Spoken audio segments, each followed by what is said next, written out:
এই ভিডিওটা সরস্বতী পুজোর আগের দিকের, যেদিন আমি আর আমার বান্ধবী অফিসের পর বেরিয়েছিলাম কয়েকটা জুয়েলারি কেনার জন্য, তাও আবার সরস্বতী পুজোর জন্যই।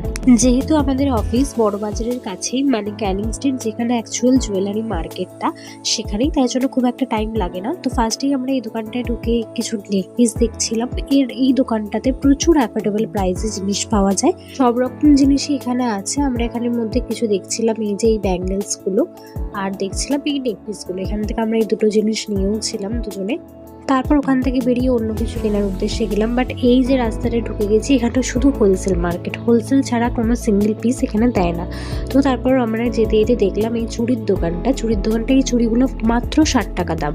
তারপর এই দোকানটায় ঢুকেছিলাম, এখান থেকে একটা অক্সিডাইজের নেক পিস নিয়েছিলাম, যেটা আমি সরস্বতী পুজোয় পরেছিলাম। তো ওই ভিডিওগুলোতে তোমরা দেখতে পাবে। যা যা কেনার ছিল সেগুলো কেনা কমপ্লিট। তারপর আমরা বাড়ি যাওয়ার পথে এই দোকানটা দেখতে পেয়েছিলাম, আর এই দোকানের প্রত্যেকটা গোল্ড জুয়েলারি খুব সুন্দর। আর এখানে দেখেছো কেমন আমাকে হাত ধরে ধরে নিয়ে যাচ্ছে রাস্তা পার করে। তো চলো, আজকের ভিডিওটা এতটাই রাখলাম, টাটা।